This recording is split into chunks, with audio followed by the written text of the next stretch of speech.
7 macam perkara yang merusak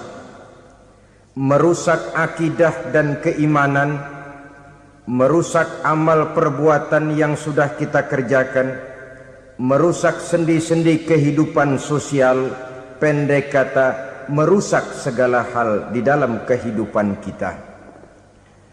Jauhilah olehmu 7 macam perkara yang merusak. Yang pertama, asyirku billah, menyekutukan Allah subhanahu wa ta'ala. Agama dimulai dari keyakinan, maka kehancuran agama selalu dimulai dari kehancuran keyakinan, iman atau akidah yang dimiliki oleh seseorang. Dan untuk menghancurkan nilai-nilai iman yang kita miliki ini, orang rasanya tidak akan menghantam kita dengan peluru kendali. Orang tidak akan mengirimkan nuklir ke sini. Orang tidak juga akan mengirimkan satuan militernya ke sini.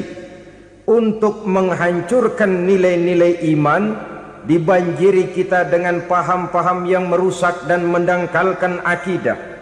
Baik ia bernama materialisme, baik ia bernama sekularisme, baik ia bernama banjirnya maksiat dan munkarat, baik ia bernama banjirnya peradaban dan kebudayaan yang menghancurkan moral daripada anak-anak kita, sedikit demi sedikit melenturkan dan melunturkan nilai-nilai keimanan kita, untuk kemudian pada waktunya nilai iman itu akan bertukar dan berganti menjadi nilai syirik kepada Allah subhanahu wa ta'ala.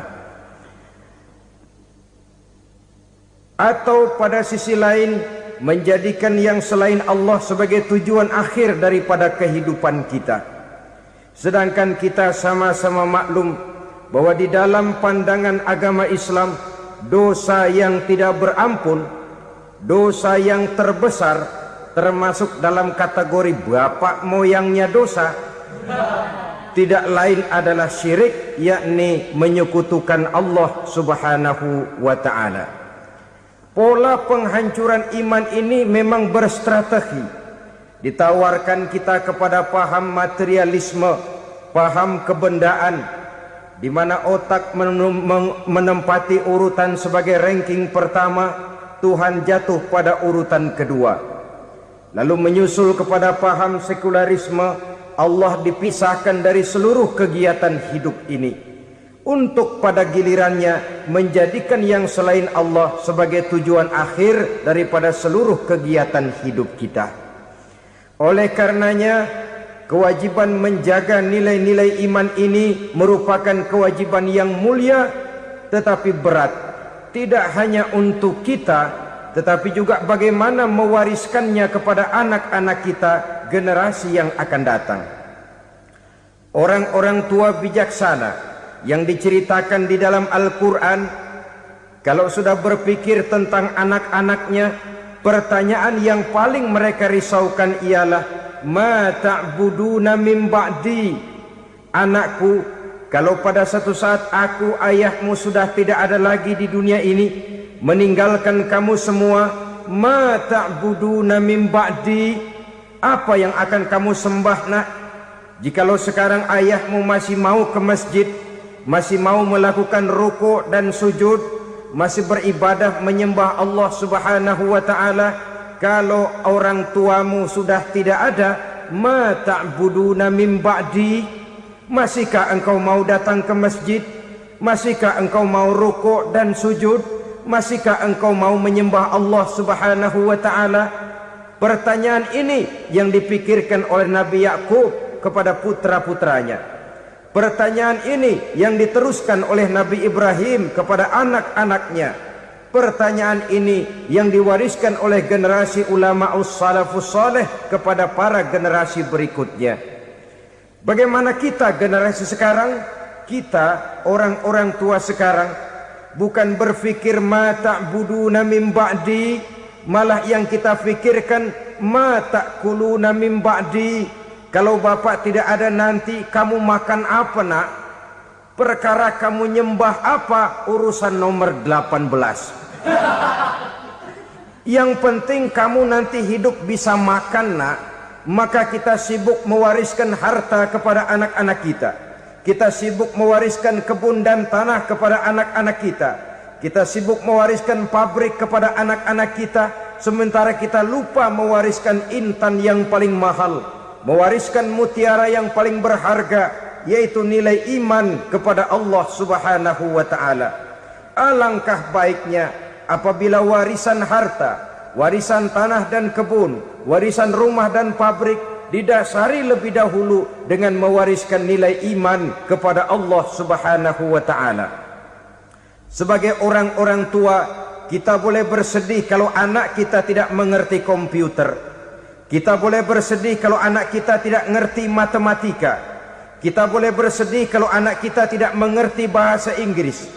Tapi sewajarnya lebih bersedihlah kita orang tua jikalau mempunyai anak yang tidak kenal Allah sebagai Tuhannya, yang kemudian tidak mau rukuk dan sujud kepada Allah Tuhannya.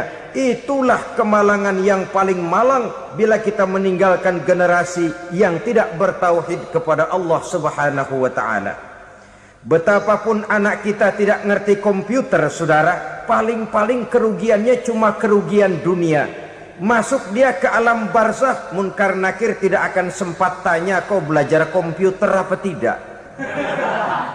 Kumpul dia di padang mahsyar, malaikat juga tidak akan tanya matematikamu nilainya berapa. Yang ditanya kau kenal Allah, kau rukuk dan sujud kepadanya, kau pernah datang ke masjid. Oleh karena itu sekali lagi, menjaga nilai iman tidak hanya untuk kita, tetapi juga mewariskannya kepada anak-anak kita, generasi yang akan datang. Sungguh kemalangan yang paling besar apabila kita meninggalkan anak-anak kita. Mereka kita tinggalkan lemah ekonominya, itu tidak baik.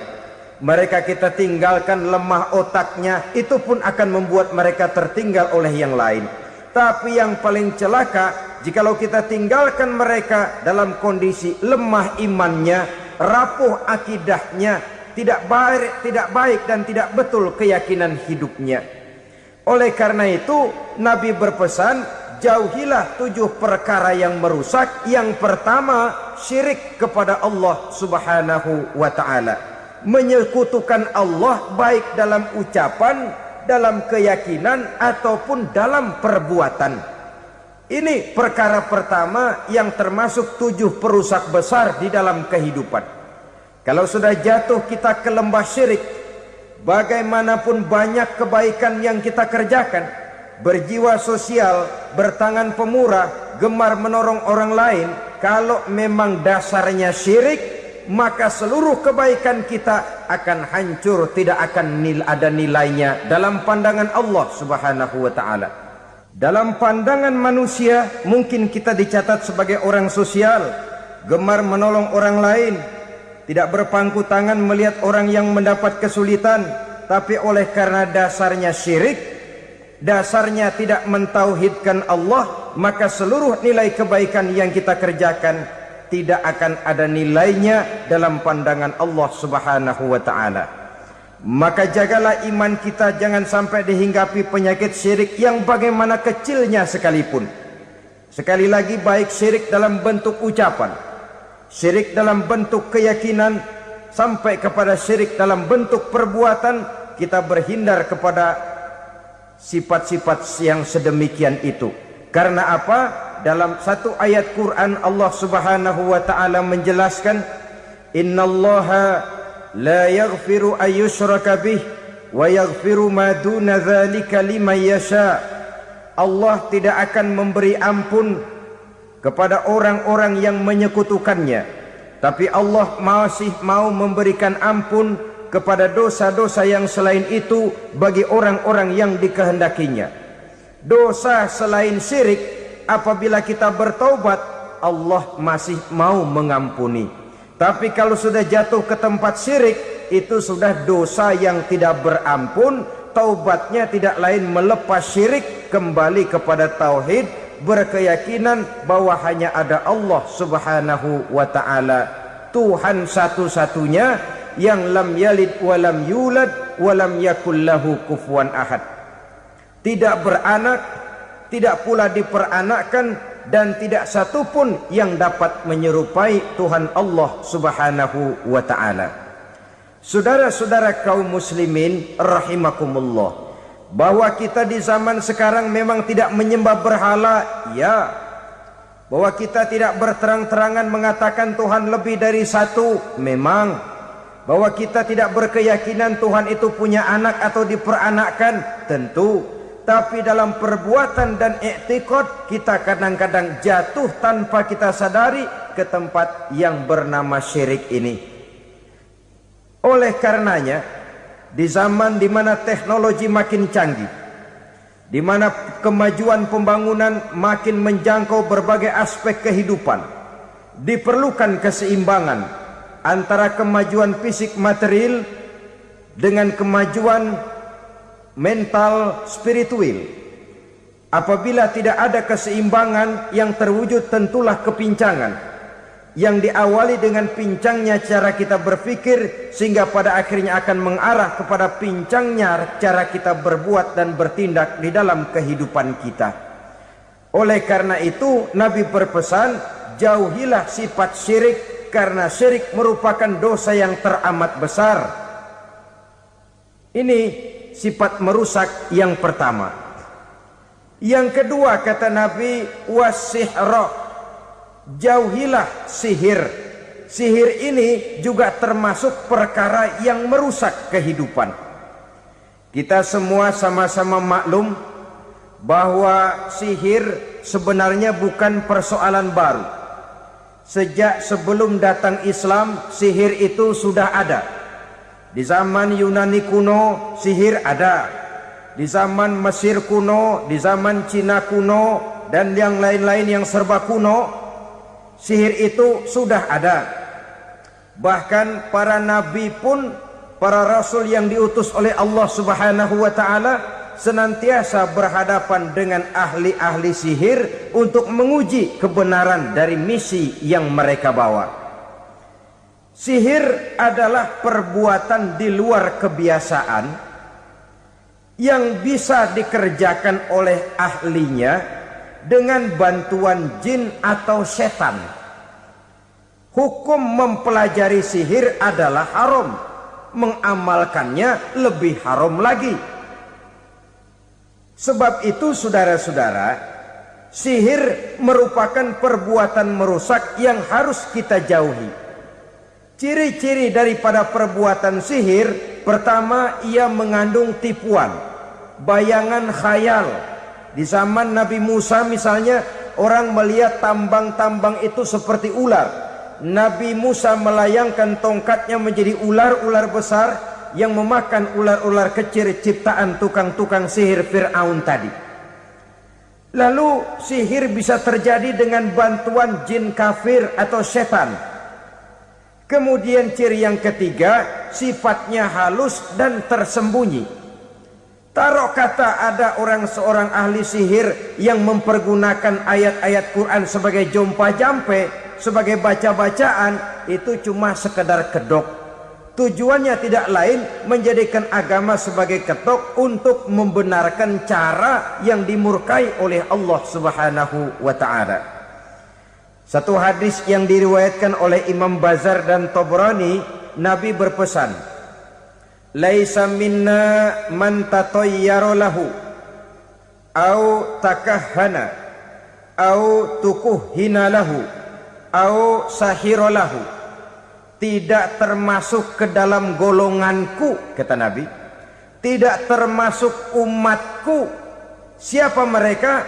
Man tatayyara lahu, orang yang bertatoyur. Apa tatoyur itu? Dari kalimat toyaro, artinya terbang. Toir biasa diartikan dengan burung. Tatoyaro percaya kepada suara-suara burung. Man tatoyaro lahu, mempercayai, meyakini dengan benar-benar kepada suara beburungan. Kan suka ada itu, nah bunyi burung tuh, maling liwat.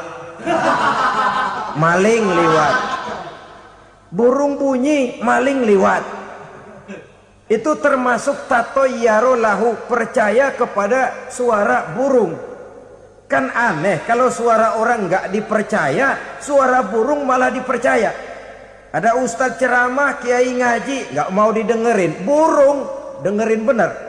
Nah, suaranya dari sebelah mana? Belah kulon. Nah, itu tandanya ano. Habis dihitung-hitung. Itu termasuk tatoyaro lahu. Au takahana, atau bertenung, au tukuhina, atau minta ditenungkan, au sahirolahu, atau melakukan perbuatan sihir, atau minta disihirkan. Laisa minna, tidak termasuk ke dalam golonganku, kata Nabi. Sehingga dengan demikian saudara-saudara, menghadapi sihir dengan sihir sekalipun termasuk perbuatan yang tidak diajarkan oleh agama. Kita kan mempelajari sihir untuk jaga diri, tidak apa-apa. Yang dilarang mengamalkannya, dilarang juga mempelajarinya. Sebab orang kalau sudah mengetahui, biasanya lalu terangsang untuk mencoba. Kalau percobaannya berhasil, biasanya terangsang untuk coba lagi dan coba lagi. Pada akhirnya ketagihan, lalu beralih menjadi profesi, apalagi itu nanti bisa mendatangkan hasil uang. Saudara-saudara kaum muslimin rahimakumullah, kita manusia makhluk nyata. Kita hidup di alam nyata, terikat oleh sunnatullah, causality. Oleh karenanya, bagi kita keyakinan yang penuh, keikhlasan di dalam bertuhankan Allah, penyerahan diri sepenuhnya hanya kepadanya, itu sudah merupakan obat penangkal yang sangat ampuh agar kita tidak terkena penyakit-penyakit yang dibuat oleh setan dan para pembantunya. Sehingga beberapa ayat Quran mengajarkan, misalnya a'udzu bikalimatillahi tammati min syarri ma khalaq, atau bismillazi la yadurru ma'asmihi syai'un fil ardi wala fis sama, dengan menyebut nama Allah yang tidak bisa mendatangkan bahaya sedikit pun, dari baik yang datang dari langit maupun yang datang dari bumi. Jiwa yang kosong dari keyakinan yang penuh kepada Allah, jiwa yang penuh was-was dan ragu-ragu, itu yang mudah terserang oleh penyakit-penyakit yang dikerjakan oleh para tukang-tukang sihir, yaitu oleh setan dan seluruh para pembantunya. Kemudian hadis kedua yang diriwayatkan oleh Imam Ibnu Hibban, Nabi bersabda, la yadkhulul jannata mudminu khamrin wala mu'minu bisihrin wala qati'u rahmin. Tidak masuk surga. Ini Nabi yang bilang, tidak masuk surga. Siapa itu? Pertama, mudminu khamrin, orang yang berkekalan dalam mabuk. Selalu mudminun itu sudah menjadi perbuatan rutinnya, tidak kapok-kapoknya, teler seumur hidup. Mudminu khamrin, tidak masuk surga orang yang selalu bermabuk-mabukan. Yang kedua, wala mu'minu bisihrin, orang mukmin tapi main sihir. Ini juga oleh Nabi diperingatkan, tidak akan masuk surga orang mukmin tapi suka main sihir. Wala qati'u rahmin, dan tidak juga orang yang memutuskan silaturahmi. Tiga macam manusia yang diperingatkan Nabi tidak akan masuk surga: orang yang selalu mabuk, orang mukmin yang main sihir, dan orang yang memutuskan silaturahmi. Saudara-saudara kaum muslimin rahimakumullah. Lalu orang berkata, kenapa dilarang kita bersihir? Padahal Rasul sendiri kan punya mukjizat. Nah, kita memang harus membedakan antara mukjizat dengan sihir. Dalam kehidupan agama kita kenal ada yang namanya mukjizat, ada yang namanya karomah atau keramat biasa diucapkan, ada yang namanya maunah, ada yang namanya irhas, ada juga yang namanya sihir. Kesemuanya ini berbeda, saudara-saudara. Yang dinamakan mukjizat itu khusus untuk para rasul saja. Satu kejadian luar biasa yang terjadi dilakukan oleh rasul atas izin dari Allah Subhanahu wa taala. Perbedaannya dengan sihir jelas. Sihir dari setan, mukjizat dari Allah. Sihir bisa dipelajari, mukjizat tidak. Sihir umumnya untuk maksud-maksud yang tidak baik, sedangkan mukjizat untuk memperkuat kebenaran yang disampaikan oleh para rasul dan ditentang oleh umatnya. Bahkan kafir Quraisy dahulu menganggap orang-orang ahli sihir itu berada dalam satu posisi yang hina, sehingga mereka mengatakan dan menuduh Nabi Muhammad sebagai tukang sihir. Tuduhan sebagai tukang sihir adalah tuduhan yang sangat aib dan hina. Di tengah masyarakat kufar jahiliyah, kedudukan tukang sihir dipandang sebagai kedudukan yang hina, sehingga mereka mengejek Nabi dengan sebutan tukang sihir. Jadi mukjizat hanya untuk Rasul saja. Kemudian karomah. Karomah ini asal kata dari karoma, kehormatan, kemuliaan yang diberikan Allah kepada hamba-hambanya yang rajin mendekatkan diri kepadanya. Oleh karena ketekunannya melaksanakan ibadah, Allah memberikan keistimewaan kepada orang itu, yang dengan keistimewaannya dia bisa mengerjakan yang tidak bisa dikerjakan oleh orang lain. Karomah hanya bisa dicapai dengan prestasi ibadah. Kalau sihir, mau ibadah apa enggak, asal dia belajar, bersatu dan berteman dengan setan, memenuhi persyaratan-persyaratan setan, biasanya lalu bisa. Sedangkan karomah tidak mungkin terwujud tanpa orang mendekatkan diri sedekat-dekatnya kepada Allah Subhanahu wa ta'ala. Maka kita lihat biasanya orang-orang yang punya ilmu sihir, mukanya rata-rata nggak enak dilihat. Kumuh, jauh dari air wudhu, jauh dari sujud kepada Allah, malah berteman dengan setan, menjadi pelayan-pelayannya setan. Saudara-saudara, adapun maunah, keistimewaan yang diberikan Allah kepada hamba-hambanya yang belum sampai kepada tingkat wali, tapi orang itu lebih banyak kebaikannya daripada kesalahannya. Umpamanya, saudara jalan bertiga di pinggir jalan, saudara ada pada posisi di tengah, lalu bertiga ini ketabrak mobil. Menurut perhitungan saudara mati lebih dahulu. Tapi terjadi hal yang aneh, dua teman saudara mati, saudara malah cuma luka dan lecet sedikit saja. Apa itu? Kalau kita lebih banyak kebaikannya daripada kesalahannya, itu yang dinamakan maunah, pertolongan yang diberikan Allah kepada hamba-hambanya yang lebih banyak kebaikannya daripada kesalahannya. Sedangkan yang dinamakan irhas, kejadian luar biasa pada diri seseorang pada waktu dia masih kecil, yang menunjukkan tanda-tanda keistimewaannya. Itu umumnya pada para nabi pada usia kecilnya sudah ada irhas, tanda-tanda istimewa. Jelas baik mukjizat, karomah, maunah maupun irhas berbeda dengan sihir. Sihir ini jelas saja merupakan bantuan dan persekutuan antara manusia dengan setan. Padahal setan, kata Allah dalam Al-Quran, innahu lakum aduwwum mubin, sesungguhnya setan bagi kamu adalah musuh yang sangat jelas.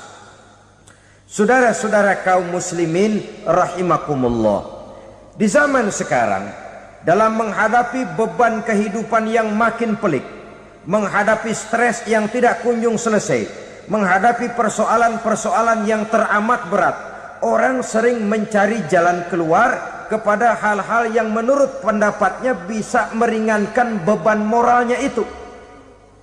Pergilah dia mencari sesuatu yang dapat meringankan bebannya. Dan tidak jarang yang jatuh ke pangkuan tukang-tukang tenung, ke pangkuan tukang-tukang sihir, yang mereka itu oleh Quran dijelaskan kadzabal munajjimun walau sodaku.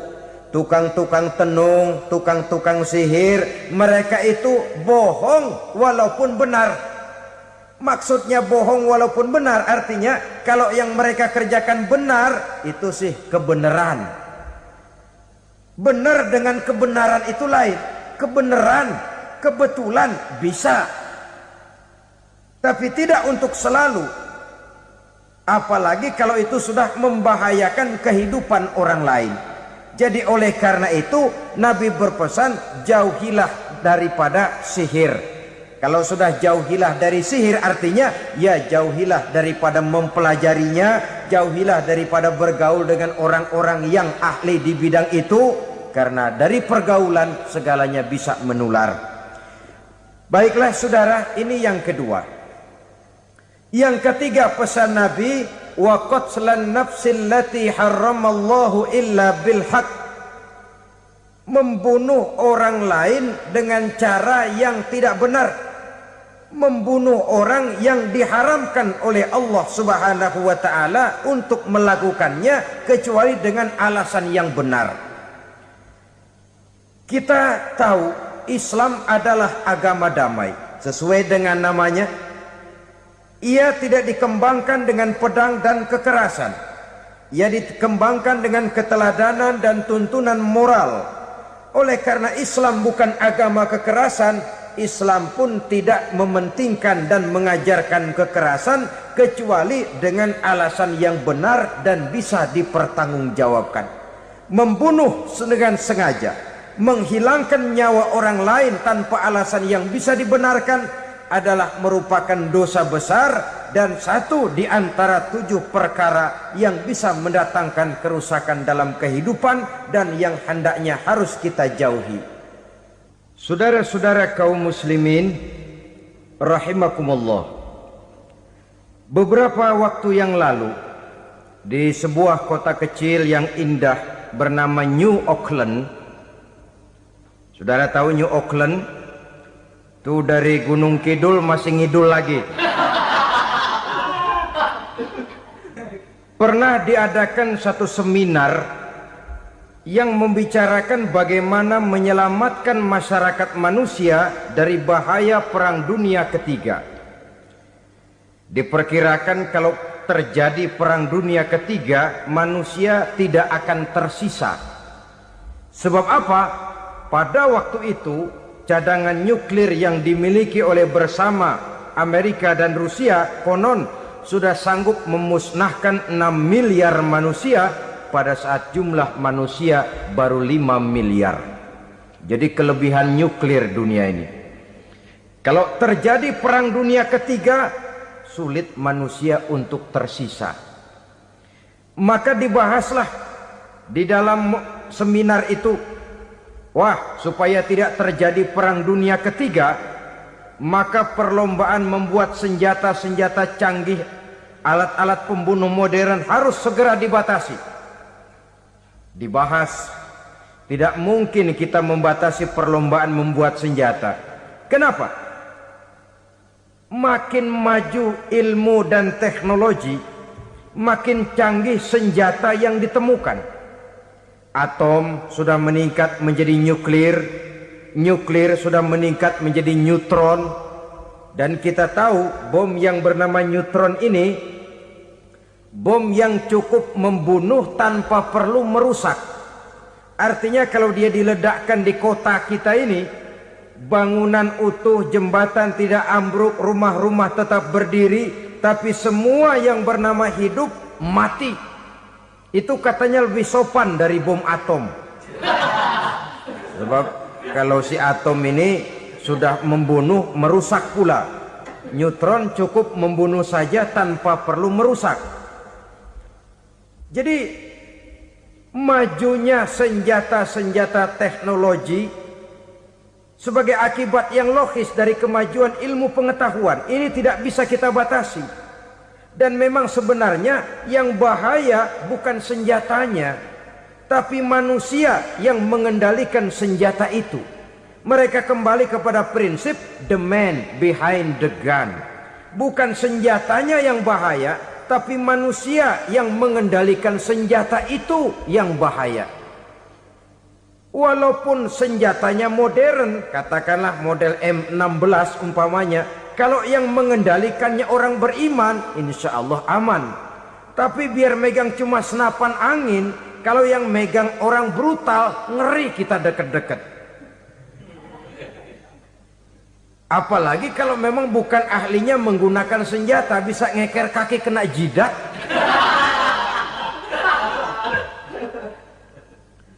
Mereka kembali kepada prinsip lama yang tetap baru. Bukan senjatanya yang harus dibatasi, manusia yang mengendalikan senjata itu yang perlu dibicarakan. Nah, kalau begitu, agar manusia tidak mempergunakan senjata sewenang-wenang, apa yang harus kita lakukan?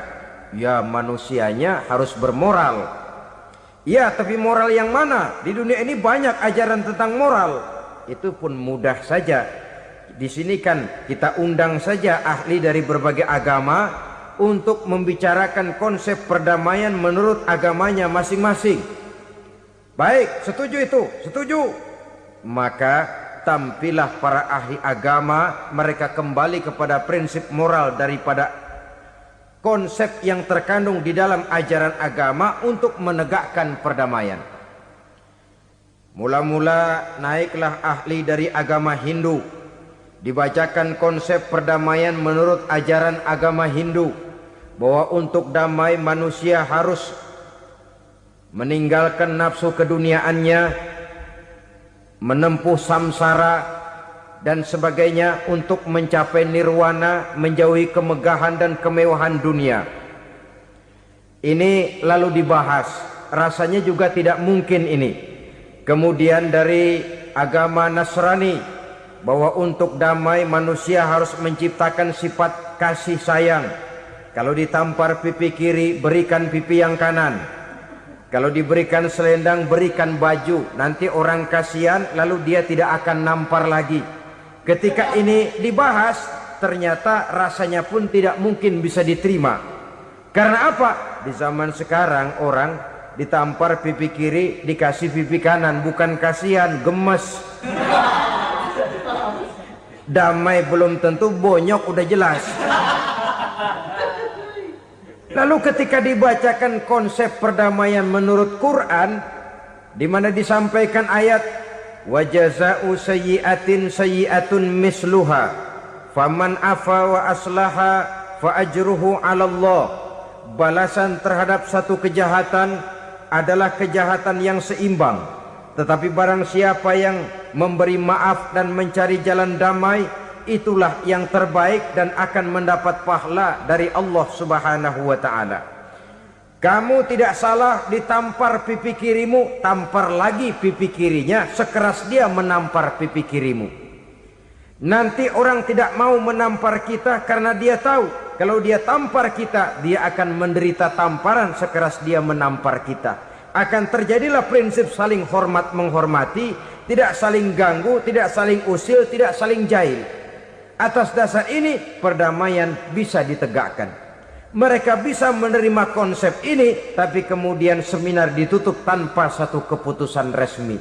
Kenapa? Terus terang mereka kagum dengan konsep Islam, tapi sentimen lama terhadap nilai-nilai Islam telah menutup mata mereka untuk menerima kebenaran dari ajaran Al-Quranul Karim.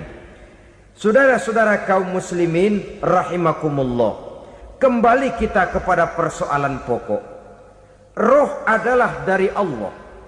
Dia akan kembali kepada Allah, milik mutlak dari Allah.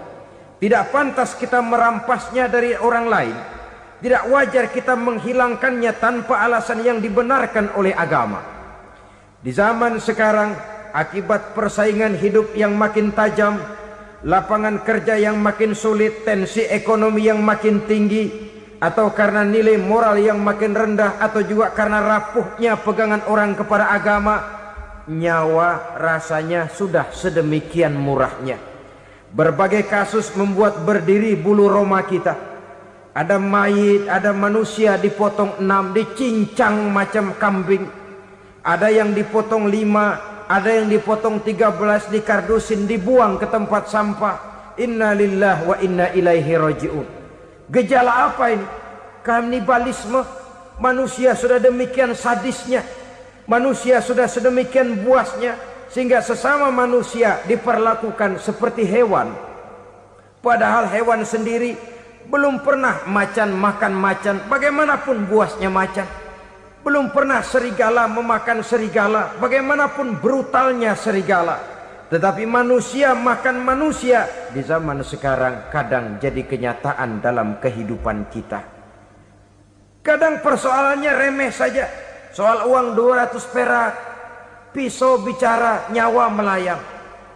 Soal rokok sebatang, celurit bicara, nyawa melayang.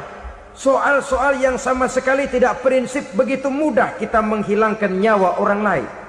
Padahal Nabi pernah memperingatkan, apabila dua orang muslim sudah berkelahi dan berbunuh-bunuhan, al-qatil wal maktul finnar, yang membunuh dan yang terbunuh dua-duanya neraka.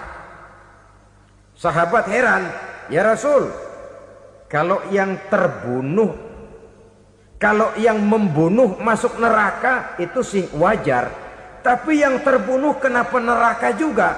Beliau menjawab, dua-duanya sudah punya niat untuk saling membunuh. Niatnya itu yang diponten. Yang terbunuh cuman lagi apes aja, keduluan dia. Umpama tidak terbunuh, pasti dia yang akan membunuh. Oleh karenanya al-qatil wal maktul, yang membunuh dan yang dibunuh finnar, dua-duanya masuk ke dalam neraka. Islam menghormati kehidupan. Tidak hanya terbatas kepada sesama muslim, orang-orang yang berlainan agama pun yang mau hidup berukun, damai, berdampingan dengan umat Islam, jiwa mereka, darah mereka dilindungi oleh nilai-nilai Islam yang disebut dengan kafir zimmi ini. Mengganggu mereka sama saja dengan mengganggu aku, kata Nabi. Jadi oleh karena itu, sayangilah sesama. Kehidupan adalah anugerah Allah, bukan wewenang kita untuk mencabutnya dari orang lain, bukan wewenang kita untuk merampas dan menghilangkannya dari orang lain. Apa yang tidak enak terjadi pada diri kita, begitu pula lah apabila terjadi pada diri orang lain. Sehingga Nabi mengatakan, la yu'minu ahadukum hatta yuhibba li akhihi ma yuhibbu li nafsihi. Belum dikatakan beriman seseorang kamu apabila dia belum mencintai saudaranya seperti ia mencintai dirinya sendiri. Apa yang enak dirasakan oleh orang lain, enak juga dirasakan oleh dia. Mengukur orang lain dengan diri sendiri. Kalau orang lain tanpa salah saya fitnah, kalau saya tanpa salah difitnah orang, enak apa enggak? Enggak, orang lain juga begitu. Kalau orang lain tanpa salah saya tempeleng kepalanya, enak apa tidak? Tidak. Orang lain juga begitu. Yang tidak enak terjadi pada diri kita, tentu tidak enak juga kalau terjadi pada orang lain. Mengukur orang lain dengan diri sendiri, sehingga tidak timbul sifat egois, tidak menari di atas bangkai orang lain, tidak mendirikan kebahagiaan di atas untayan air mata orang lain. Sehingga dengan demikian saudara-saudara, dia bisa menghormati kehidupan, menghormati orang lain sebagaimana dia ingin dihormati. Inilah perbuatan ketiga yang merusak, membunuh orang lain dengan yang diharamkan Allah tanpa alasan yang benar. Yang ketiga. Kemudian yang keempat, perbuatan merusak wa aklar riba, makan riba. Hidup adalah tolong menolong. Bahasa kerennya take and give katanya. Saling memberi dan saling menerima. Nabi mengajarkan man kuraba kurbatan min kurabid dunya karaballahu lahu kurbatan min kurabi yaumal qiyamah. Wallahu fi aunil abdi madamal abdu fi auni akhihi. Siapa yang meringankan beban dari beban-beban yang dirita seseorang di dalam kehidupan dunia, Allah akan meringankan bebannya daripada beban-beban yang harus dipikulnya di hari kiamat nanti. Wallahu fi aunil abdi madamal abdu fi auni akhihi. Allah senantiasa akan menolong seorang hamba selama hamba itu masih mau menolong saudaranya. Allah selalu akan menolong seorang hamba selama hamba itu masih mau menolong saudaranya. Apabila kita sudah berpangku tangan terhadap kesulitan orang lain, biasanya pun pada saat kita mendapat kesulitan, kita akan sulit juga memperoleh pertolongan. Nah, riba alias renten, kedoknya adalah menolong orang, tapi sama juga bulu buntutnya dilepas, palanya dicekek. Menolong orang pada akhirnya menjadi beban bagi seseorang, dan memang mencari orang-orang yang berada dalam posisi kesulitan, biasanya di daerah-daerah di mana musim paceklik, jadi lapangan kerja sulit, sedangkan urusan perut tidak bisa ditunda. Akhirnya orang terjebak ke dalam rentenir, ke dalam riba, ke dalam renten. Bunga berbunga, sehingga satu saat jumlah bunganya bisa lebih besar dari jumlah pinjaman pokoknya. Kemudian kalau juga ternyata tidak bisa dibayar, rumah jadi taruhan. Memang rumah satu-satunya, begitu rumah ditarik mulain camping. Bukankah pada akhirnya akan mewariskan kesengsaraan? Oleh karena itu, kepada kita berusahalah jangan berhubungan dengan rentenir, jangan makan renten dan riba. Kepada mereka yang melaksanakan riba, walaupun mendatangkan keuntungan materi, tapi percayalah harta yang didapat dengan jalan riba tidak akan membawa keberkahan. Manakala tidak membawa keberkahan, dia tidak akan mendatangkan ketenangan di dalam kehidupan kita. Oleh karenanya, memakan harta riba termasuk perbuatan yang merusak sendi-sendi kehidupan sosial, merusak kehidupan orang lain, merusak kehidupan masyarakat, tetangga, pergaulan dan sebagainya. Yang kelima, wa akla malil yatim, memakan harta anak yatim dengan cara yang zalim. Nih, memang lezat. Anak yatim itu nggak tahu urusan apa-apa. Kita diamanahkan untuk mengurusinya. Kadang-kadang dibentuklah panitia penyantunan yatim piatu. Yatimnya mah tetap kelaparan, panitianya yang pada gendut.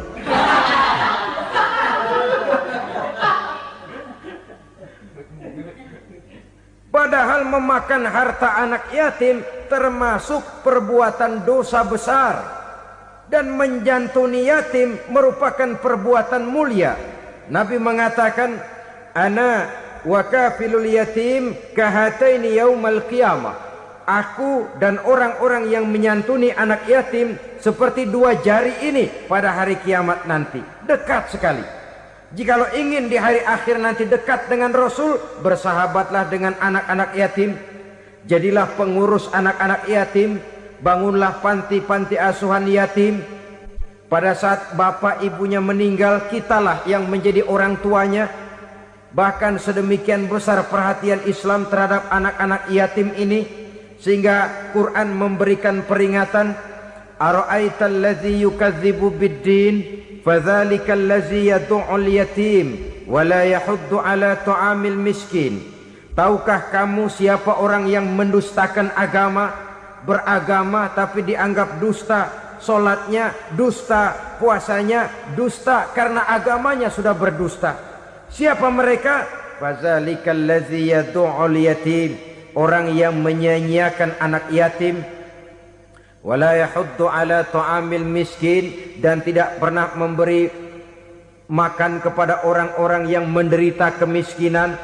Menyia-nyiakan, meninggalkan anak yatim termasuk perbuatan yang divonis kita sebagai orang yang mendustakan agama. Saudara-saudara kaum muslimin rahimakumullah, maka sangat dicela mengeksploitir anak-anak yatim, menjadikan mereka sebagai kedok untuk mencari kekayaan pribadi. Tetapi jikalau ikhlas, ganjarannya sangat besar, nilai pahalanya sangat besar. Menyantuni yatim tidak hanya setahun sekali. Kalau Muharram pakai istilah lebaran yatim, dibentuklah panitia, diberilah beras, uang 45.000 rupiah, alhamdulillah. Tapi jangan lupa, si yatim tidak hidup cuma satu hari.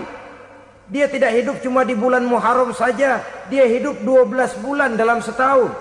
Sebagaimana anak-anak yang lain, dia juga berhak punya masa depan. Dia juga berhak menikmati bangku sekolah. Dia berhak mengenyam arti dan makna pendidikan. Dia berhak membekali diri dengan ilmu dan pengetahuan seperti halnya anak-anak yang lain. Maka kita yang diberikan keluasan oleh Allah, ingatlah itu, bersahabatlah dengan anak-anak yatim, santuni mereka. Perkara setahun sekali di bulan Muharram, alhamdulillah, itu bagus, bin Thayyib alias baik. Tapi tentu dan tentu sekali lagi, si yatim tidak hanya hidup di bulan Muharram. Dia hidup 12 bulan dalam setahun, 24 jam dan di dalam sehari. Oleh karenanya, menyia-nyiakan mereka pada saat posisi kita memang mampu akan memojokkan kita dalam satu posisi di mana kita dianggap sebagai orang yang mendustakan agama. Memakan harta anak yatim dengan cara yang zolim. Bapaknya udah meninggal, kebunnya lebar, anaknya dikelecehin. Nah, dah kamu gak usah pusing, nanti saya yang ngurus. Akhirnya bukan ngurus, nguras. Si yatim mungkin tidak tahu bahwa dia disia-siakan, haknya diambil, miliknya dizolimi. Tapi Allah yang akan membalasnya dengan seadil-adilnya. Maka makan harta anak yatim biasanya balasannya tokcer bin paten. Nggak banyak selang tempo itu, nggak percaya cobain dah. Nyobain aja kan nggak bayar, umpama. Memakan harta anak yatim dengan cara yang zolim, ganjarannya biasanya kontan. Kenapa? Ratapan si miskin, untayan air matanya, jeritan kepedihan hatinya, membuka pintu langit, permohonannya diijabah, getaran hatinya didengarkan oleh Allah. Maka balasannya biasanya kontan, spontan, tidak menunggu waktu terlalu lama. Itu di dunia, belum lagi di akhirat nanti. Bukankah dalam riwayat Mi'raj diceritakan Nabi melihat di neraka itu orang perutnya sebesar rumah. La haula wala quwata. Itu perut kayak rumah, bagaimana jalannya tuh orang. Dan memang gak jalan, diseret-seret oleh malaikat di neraka itu. Hancur perutnya, amburadul itu perut. Berantakan isinya, dibulatkan lagi, diseret lagi, hancur lagi, dibulatkan lagi. Sampai Nabi tanya, orang itu begitu berat siksanya kenapa ya Jibril? Itu Muhammad, waktu di dunia dulu rakus banget makan harta anak yatim. Begitu vonisnya, begitu menyedihkan nasibnya di akhirat. Tapi di dunia pun ketidakberkahan itu sudah membayangi kehidupannya. Oleh karena itu, kepada saudara-saudara yang mendapat titipan anak yatim, berbahagialah, karena semulia-mulia rumah adalah rumah yang di dalamnya ada anak yatim yang disantuni. Sehina-hina rumah adalah rumah di mana di dalamnya ada anak yatim yang disia-siakan. Begitu kata Nabi kita. Rumah yang paling mulia dalam pandangan Allah, rumah yang di dalamnya ada anak yatim yang disantuni. Rumah yang paling hina dalam pandangan Allah, rumah yang di dalamnya ada anak yatim yang nasibnya disia-siakan. Berbahagialah saudara apabila menjadi penyantun anak-anak yatim, pelindung mereka, sehingga mereka mempunyai masa depan sebagaimana anak-anak lainnya. Rasulullah sendiri sedemikian peka terhadap keadaan anak-anak yatim karena beliau sendiri memang mengalami umur 6 bulan dalam kandungan ibu, beliau sudah ditinggalkan oleh ayahnya. Pada saat berusia 6 tahun ibu sudah meninggal. Yatim piatu dalam usia di mana beliau sedang perlu belas kasih seorang ibu dan pengertian seorang bapa. Kepekaan itu lalu timbul, bahkan kemudian sampai kepada beliau berkata, aku dan orang yang menyantuni anak yatim seperti jari tengah dan jari telunjuk di hari akhirat nanti. Sedemikian dekatnya. Baiklah ya, jadi yang kelima, memakan harta anak yatim. Jauhi karena ini perbuatan yang merusak. Yang keenam, watawalli yaumaz zahfi, melarikan diri pada hari pertempuran. Apa ini? Khianat. Tidak konsekuen dengan konsep perjuangan. Pada mulanya keras benar teriak, berantas korupsi, ganyang korupsi. Cuma karena belum dapat giliran. Begitu dia naik dapat kesempatan, korupsinya lebih edan dari yang diteriakinya. Ini termasuk tawalli yaumaz zahfi, berpaling pada hari peperangan. Di saat menghadapi musuh, kalau belum kelihatan musuh, teriaknya nyaring bener. Jangan takut demi kebenaran sampai titik darah yang paling penghabisan. Musuh belum kelihatan. Begitu musuh sudah kelihatan, paling dulu lari ke belakang. Kalau diajak berjuang ada saja alasannya. Sehingga Quran memberikan peringatan kepada kita semua. Mengapa kamu ini berat? Kalau sudah diajak berjuang di jalan Allah, kakimu seperti terhunjam berakar di perut bumi. Berat untuk melangkah berjuang. Lari dari pertempuran tidak konsekuen dengan konsepsi perjuangan. Mau enaknya saja. Dalam kondisi yang sulit lalu berpangku tangan. Ini termasuk ciri munafik yang di dalam Al-Quran disindir dengan bahasa kullama adha'a lahum masyaufi wa iza azlama alaihim qamu. Waktu terang mereka jalan, giliran gelap mereka mandek. Artinya, maksudnya kalau giliran ada untungnya aja rame-rame teriak Islam. Tapi begitu diminta berjuang, dituntut berkorban, rame-rame mundur. Waktu dilihat di Islam ada untungnya, rame-rame teriak Islam. Pak, saya Islam banget, Pak. KTP saya Islam, Pak. Pokoknya Islam banget dah. Tapi ketika diminta berjuang, dituntut sedikit berkorban, rame-rame mengundurkan diri. Tahun 65 PKI berontak. Waduh, waktu itu jadi orang Islam untung itu. Nggak dikejar-kejar, aman. Masjid rame, mobil-mobil mewah parkir di depan musola dan masjid. Kenapa? Waktu itu asal udah ke masjid aman. Islam selamat, untung. Tapi begitu keadaan aman, yang parkir di musola sepeda butut melulu.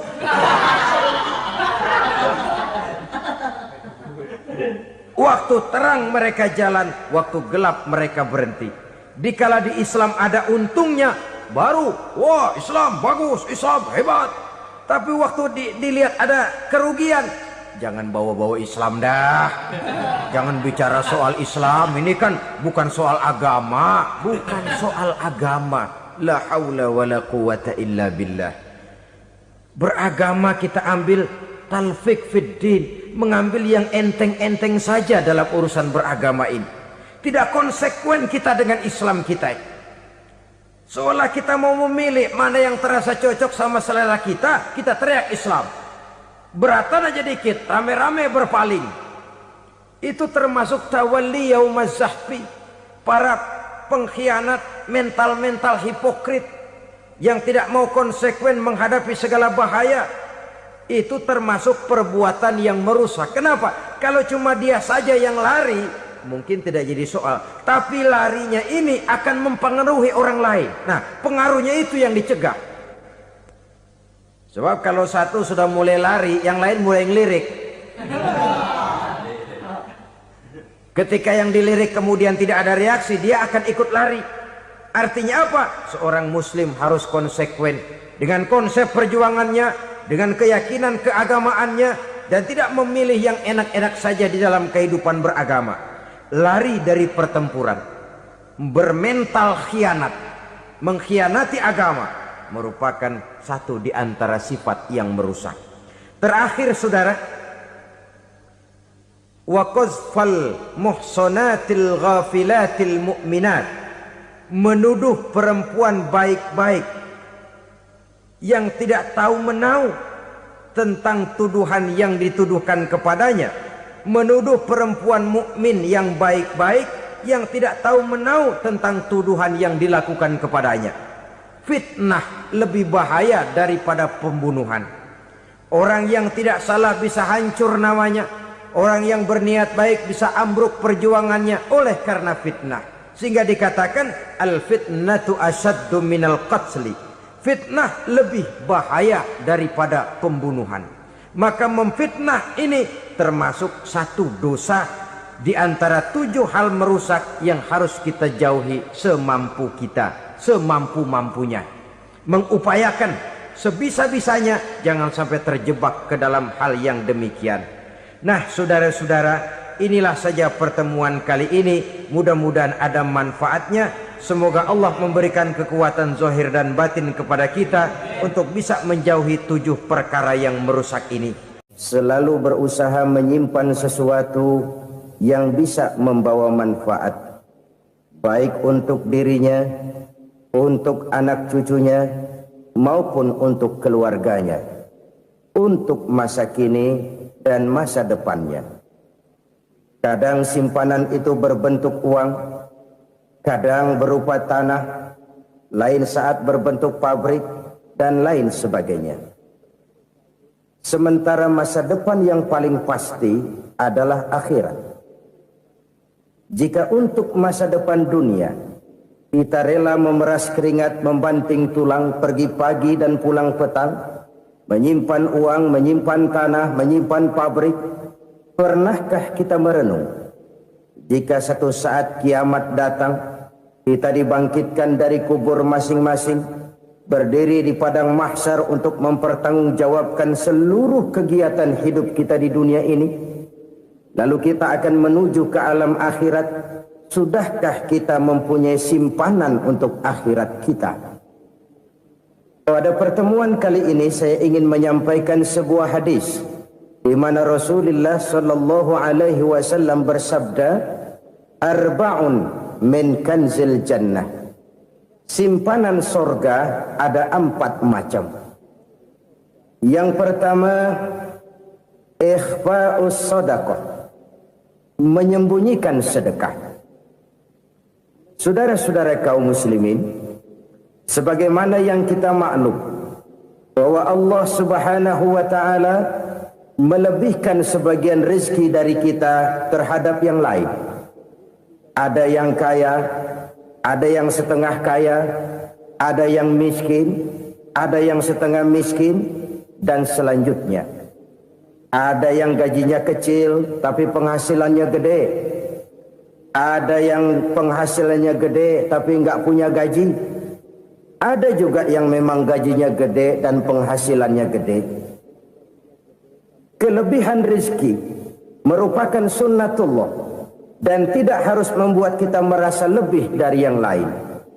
Bahkan sebaliknya, kelebihan itu harus membuat kita ringan tangan untuk menolong mereka yang memang memerlukan pertolongan. Kalau saudara diberikan ilmu, maka pertanyaan akhirat cuma satu: ilmumu kau amalkan untuk apa? Kalau saudara diberikan umur yang panjang, pengadilan akhirat juga bertanya satu: umurmu kau habiskan di mana? Tapi kalau saudara diberikan harta, pengadilan akhirat akan bertanya dua. Hartamu kau dapat dari mana? Kau belanjakan kemana? Dari mananya ditanya, dan kemananya juga ditanya.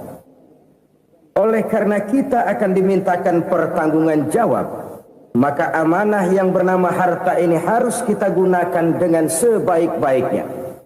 Ada penggunaan yang merupakan kewajiban, itu zakat namanya. Ada penggunaan yang sewaktu-waktu, itu infak namanya. Ada yang lebih sewaktu-waktu lagi, dan itu sedekah namanya.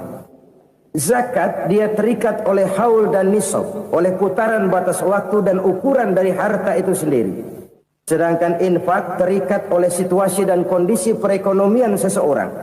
Sedangkan sedekah tidak terikat dengan apapun. Dalam kondisi seperti apapun kita bisa melakukan sedekah dengan yang terkecil sekalipun.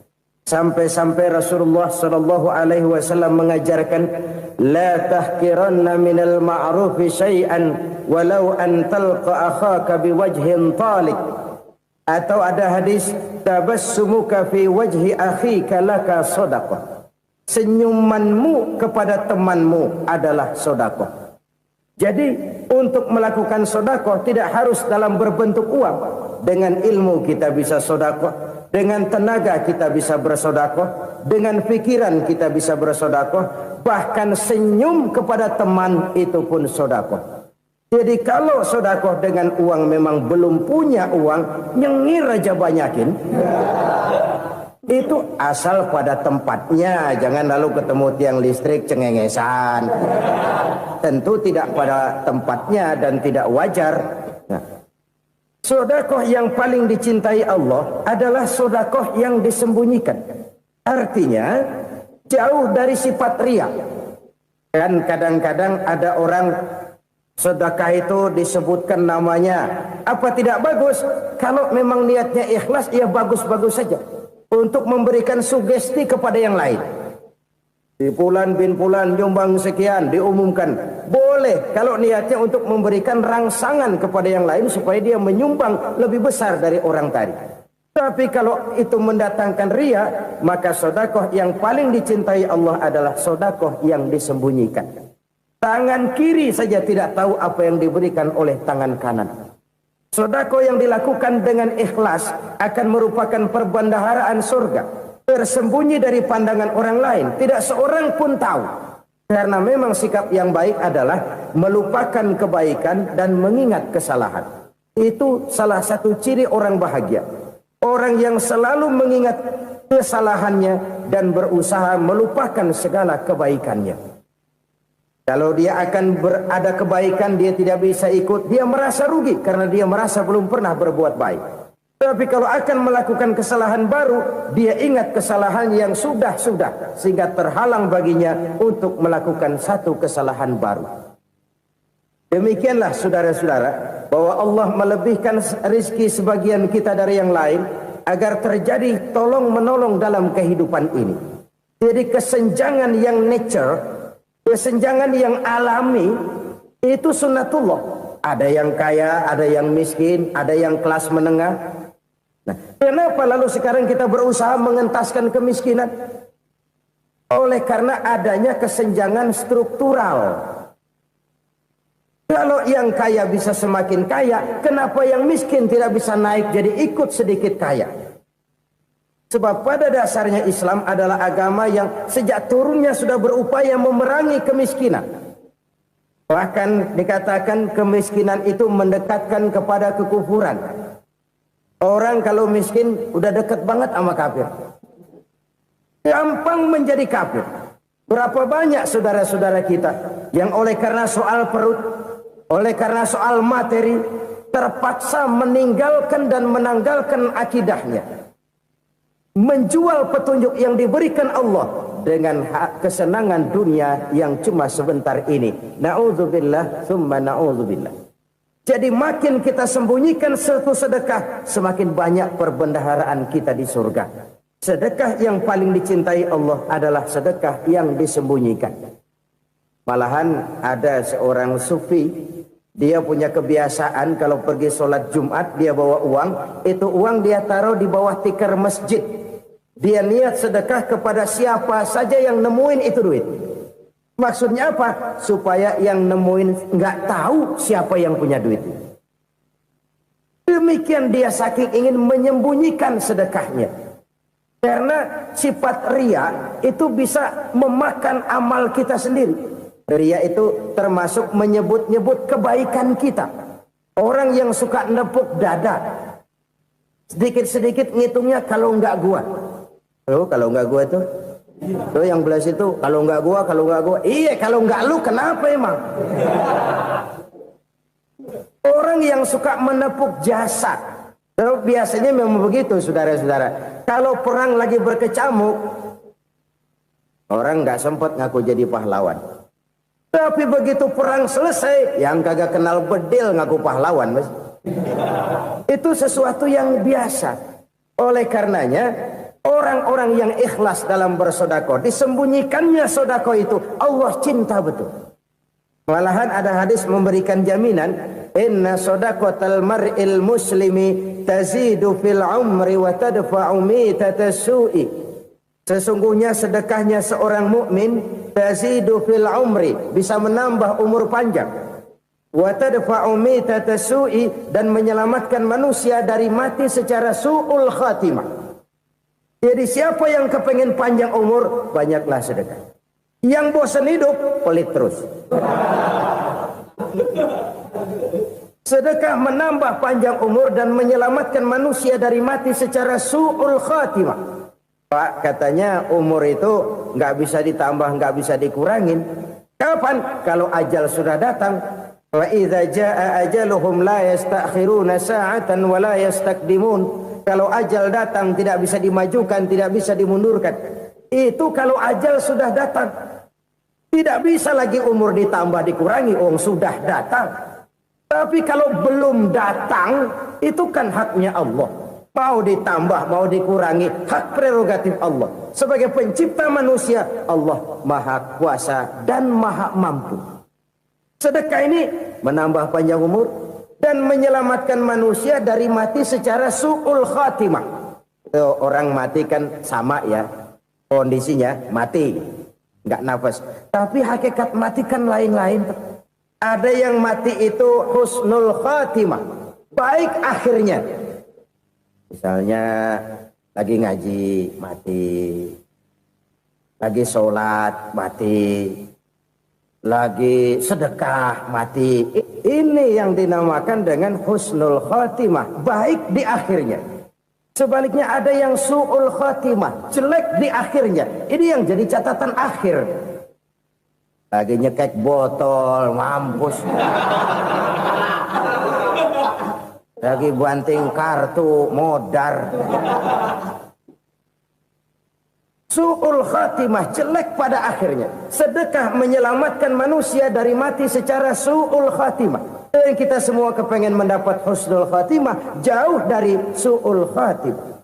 Oleh sebab itu yang bisa menyelamatkan kita dari penyakit itu antara lain adalah sedekah yang disembunyikan, yang dikerjakan dengan ikhlas karena Allah.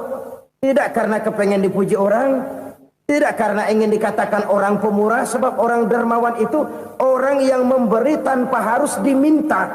Kalau masih harus diminta, ya belum dermawan namanya, masih harus diminta. Kalau nggak diminta ya tulus, lolos, polos. Saudara-saudara kaum muslimin rahimakumullah. Harta adalah amanat dan akan kita pertanggungjawabkan.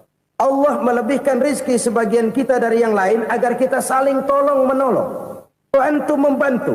Nabi janjikan siapa yang meringankan beban saudaranya muslim di dunia, Allah akan meringankan bebannya di akhirat nanti. Sebuah jaminan dari baginda Nabi. Si orang yang kita bantu barangkali tidak bisa membalas, Allah yang akan membalas lewat jalan lain yang tidak pernah kita sangka-sangka. Ada orang tanya, Pak, ini ada orang nyumbang masjid sambil marah-marah, bagaimana? Saya bilang sumbangannya aja ambil, marahnya jangan. Marahnya jangan diambil, itu urusan dia. Saudara-saudara kaum muslimin rahimakumullah. Umat Islam ini kan umat yang punya potensi besar. Kadang kita merenung, kenapa kadang-kadang pembangunan masjid kok lambat sekali? Kalau hotel hari ini peletakan pertama, bulan depan peresmian. Supermarket hari ini peletakan batu pertama, minggu depan peresmian. Tapi kalau sudah yang namanya masjid, kadang-kadang peletakan batu pertama sekaligus jadi batu terakhir. 3 tahun, 4 tahun, campur nebar jalak di jalanan, duit dijaring kayak ikan sepat. Apa tidak ada orang Islam yang kaya? Banyak.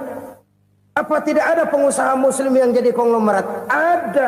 Lalu yang belum banyak itu yang komit terhadap nilai-nilai agamanya. Akhirnya kita jatuh jadi umat yang lemah. Belum ada pengusaha konglomerat muslim buka pabrik supermi cap beduk misalnya umpamanya atau pabrik kecap cap sorban supaya identitas keislamannya sedikit kelihatan. Kita jatuh jadi umat yang lemah karena potensi tidak terinventarisir dengan baik. Kita ini ibarat kompor yang cuma matengin nasi orang lain. Potensi kita dimanfaatkan oleh orang lain. Ukhuwah Islamiyah kita baru terbatas kepada silaturahmi. Ukhuwah di bidang ekonomi kita lemah. Ukhuwah di bidang kebudayaan kita lemah. Apalagi ukhuwah di bidang politik kita lebih rapuh lagi. Padahal ukhuwah itu adalah totalitas kehidupan manusia. Menyangkut ipolek sosbud. Memerlukan nilai-nilai ukhuwah. Jadi oleh karena itu mari kita menyadari. Di dalam harta kita, walaupun kita yang cari, pergi pagi, pulang sore, peras keringat, banting tulang, di sana ada harta anak yatim. Di sana ada hak masjid. Di sana ada hak pesantren. Di sana ada hak jihad.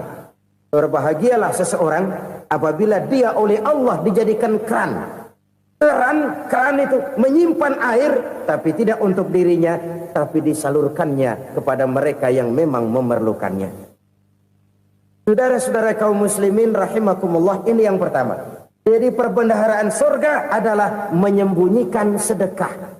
Orang lain nggak tahu, kita pun nggak pernah ngitung-ngitung. Kita anggap lewat begitu saja, padahal itu deposit akhirat. Satu. Yang kedua, perbendaharaan surga itu apa? Wa kitmanul musibah, menyembunyikan kesulitan. Kadang orang takut menghadapi kesulitan. Tapi makin kita merenung, hidup ini kan sebenarnya urusan. Takut sama urusan ya jangan hidup. Tandanya orang hidup itu kalau punya urusan. Urusan melupakan problem. Problem sering menimbulkan kesulitan. Kesulitan bukan untuk ditakuti, tapi untuk diatasi dan dicarikan jalan keluarnya. Siapa sih orangnya yang nggak pernah sulit-sulit? Makin tinggi status sosialnya, makin gede urusannya. Makin tinggi kualitas imannya, makin berat tingkat kesulitannya. Cuma memang yang namanya enak itu seperti pelangi. Biang lala itu nggak pernah di atas kepala kita, di atas kepala orang melulu. Lu sih enak lu, kata kita. Dia juga bilang, yang enak kan lu. Pelangi itu nggak pernah di atas kepala kita. Kata tukang beca, aduh enak ya naik Mercy. Kata tukang beca, apa yang di dalam mobil Mercy? Aduh enak bener tukang beca, di jok ngeringkuk ngorok pulas bener. Saya kamar pakai AC sejuk, tempat tidur sutra empuk, alga spring bed, gula kulik nggak bisa pulas kalau belum minum Valium, belum tidur. Enak bener tukang beca, di jok ngorok nggak tahu wetan kulon. Itu tukang beca bilang yang di Mercy enak, yang di Mercy bilang tukang beca enak. Inilah enak. Nggak pernah di atas kepala kita, di atas kepala orang lain melulu enak itu. Nah, saudara-saudara, yang merupakan perbendaharaan surga itu orang yang bisa menyembunyikan kesulitan, baik pribadi ataupun rumah tangga. Nih terutama rumah tangga yang jadi soalnya. Kadang-kadang kita ini kalau senang, sebaliknya kalau senang kita diam, kalem aja, cuek. Banyak banget duit kita bawaan, diam aja udah. Malah ketemu orang takut. Tapi begitu susah, sekampung tahu. Padahal Nabi mengajarkan perbendaharaan surga itu menyembunyikan musibah, menyembunyikan kesulitan. Kalau enak, cerita sama orang-orang. Kalau nggak enak, rasain sendiri, tekan sendiri, atasin sendiri. Kita kan sebaliknya. Senang kita diam, asal lagi susah, paling tidak kita nyari teman buat cerita kesusahan. Siapa orangnya yang nggak pernah susah? Cuma soalnya bagaimana kita mengatasi kesusahan itu sendiri. Begitu juga misalnya kalau orang sudah berumah tangga, itu orang tuanya harus menjadi tempat dia cerita yang enak-enak saja. Yang nggak enak rasain berdua, selesaikan berdua, atasin berdua. Jangan dibalik. Asal senang diam, giliran susah saja. Maknya laporan. Terbalik. Bisa menjaga security informasi. Maka nama bayam keluar diam, malah seluitan. Enak amat lo makan daging ayam. Security informasi. Saudara-saudara kaum muslimin rahimakumullah. Ujian yang terberat itu yang pernah diberikan kepada para nabi, para rasul, para aulia, para ulama. Makin tinggi keimanan, makin berat bentuk kesulitan. Ayo saya kemukakan satu contoh saja. Ada seorang nabi yang kaya, nabi kaya, namanya Nabi Ayub. Iblis kalau orang begini kan keki, ibadahnya rajin, kaya. Nih yang kayak begini susah digodain. Kalau ibadahnya rajin, miskin, kali bisa disogok. Sini imannya mantap, ibadahnya rajin, kaya, nabi lagi. Oh, tapi namanya iblis nggak kurang akal. Laporan, Tuhan, kenapa les? Ya ini bahasa saya, bahasa Qurannya sih nggak gitu. Itu hambamu yang namanya Ayub, dia rajin ibadah cuma karena dikasih kaya aja. Coba kasih miskin dia, berhenti dia sembahyang. Ah, kamu bisa aja. Saya tahu Ayub itu hambaku yang ikhlas. Saya buktiin Tuhan, silahkan. Dibuktiinlah, iblis turun ke alamin. Yang mula-mula dia lakukan, dia rusak sawah ladang Nabi Ayub. Dia binasakan binatang ternak Nabi Ayub. Sehingga dalam waktu singkat, jatuhlah Nabi Ayub dari orang paling kaya jadi orang paling miskin. Beliau masih ibadah di mihrab dalam masjid. Datang iblis. Saudara Ayub, ya, lagi ngapain? Ibadah. Nyembah Allah, nyembah Allah. Oh, percuma. Kenapa? Tuhan yang ente sembah nih, dia udah bikin miskin ente. Sawah ladang ente hancur lebur, binatang ternak binasa. Sekarang ente jadi orang paling miskin. Ngapain nyembah Tuhan kayak begitu? Tekor. Udah berhenti dah ibadah, berhenti ibadah. Ini iblis sama Tuhan laporannya lain, yang dikerjakan kepada Nabi Ayub juga lain. Benar begitu iblis kata Nabi Ayub? Iya, sawah ladang saya habis, buras. Binatang ternak saya binasa, binasa. Saya miskin, bangpak. Apa jawab Nabi Ayub? Bukan innalillahi, ya ini hebat. Alhamdulillahillazi a'tani wa akhza minni. Segala puji bagi Allah yang telah memberikan harta kepada saya dan sekarang mengambilnya lagi. Alhamdulillah. Allah yang ngasih, Allah yang ambil. Itu mah urusan Allah. Iblis cuman ibadah jalan terus, sujud lagi Nabi Ayub. Iblis seleher gondok banget. Dasar Nabi nggak mempan dia apa-apain. Miskin malah alhamdulillah. Allah yang ngasih, Allah yang ambil. Jadi kalau kita tidak komit, kita tidak terikat kepada kaya, miskin, senang, susah, apa yang bisa bikin kita susah? Jadikan kekayaan, kemiskinan, jadikan senang, susah sebagai anak buah yang bisa kita atur. Jangan kekayaan ngatur kita, jangan kemiskinan ngatur kita. Kita yang harus mengatur mereka. Senang, susah, kaya, miskin, bahagia, sengsara, jadikan itu anak buah yang bisa kita atur. Kalau sekarang kita kaya, lain saat boleh jadi kita miskin, semiskin-miskinnya. Allah yang ngasih, Allah yang ngambil. Tenaga mana yang bisa menghalangi? Ibadah jalan terus. Iblis makin gondok. Dasar Nabi loh. Akhirnya apa? Nabi Ayub dikerjain, diberikan penyakit. Demikian fatal penyakitnya. Bayangin, udah miskin, sakit. Masya Allah. Miskin, sakit. Sakitnya nggak lama, kira-kira 16 tahun. Istrinya 3, 2 mental minta ceraiin. Ngerawatin laki bengek begini. Senang belum tentu, susah udah pasti nih. Cerai aja, cerai dah. Cerai. Tinggal satu Siti Rahmah yang setia menemani beliau. Sesetia-setianya hati perempuan. Satu saat Siti Rahmah bilang, "Bang, iya, abang kan Nabi, Bang.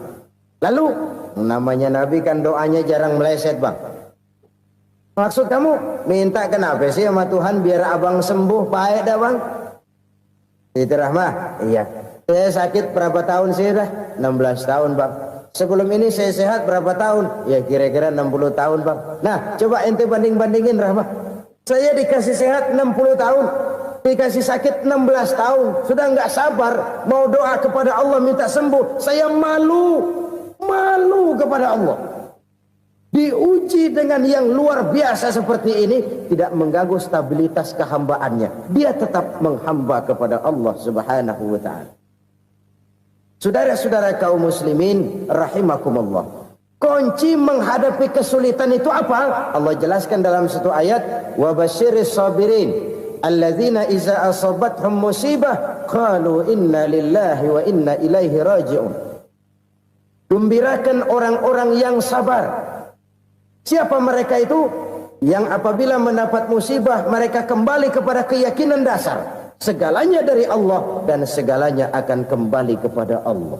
Ini konsepsi dasar dari sikap muslim dalam menghadapi berbagai kesulitan. Segalanya dari Allah, segalanya akan kembali kepada Allah. Kalau ini sudah kondisi dasarnya, maka kita akan lapang menghadapi kenyataan bagaimanapun pahitnya. Apakah itu namanya miskin, apakah itu namanya sakit, bahkan maut sekalipun. Maut sekalipun. Segalanya dari Allah, segalanya akan kembali kepada Allah. Ini sikap hidup, bukan sekedar ucapan. Kita kadang-kadang menjadikannya sebagai ucapan. Mulutnya sehingga berhenti, innalillahi wa inna ilaihi raji'un, tapi nangisnya terus gerung-gerungan. Bukan itu, ini kesadaran moral. Kalau segalanya dari Allah, segalanya kembali kepada Allah, kan sebenarnya cuma nunggu giliran. Hari ini saya nyembayangin dia, entah hari apa saya disembayangin orang. Hari ini saya antar dia ke kubur, entah hari apa orang nganterin saya ke kubur. Hari ini saya tahlilkan dia, entah nanti kapan orang tahlilkan saya. Segalanya dari Allah, segalanya akan kembali juga kepada Allah. Oleh sebab itu saudara-saudara, kesulitan bukan untuk ditakuti. Kesulitan justru untuk diatasi, dicarikan jalan keluarnya. Dan tidak ada orang yang tidak pernah mendapat kesulitan. Tidak ada. Semakin tinggi status sosial, semakin tinggi kualitas keimanan, semakin besar juga tingkat kesulitan. Hanya saja bagaimana cara kita mengatasinya.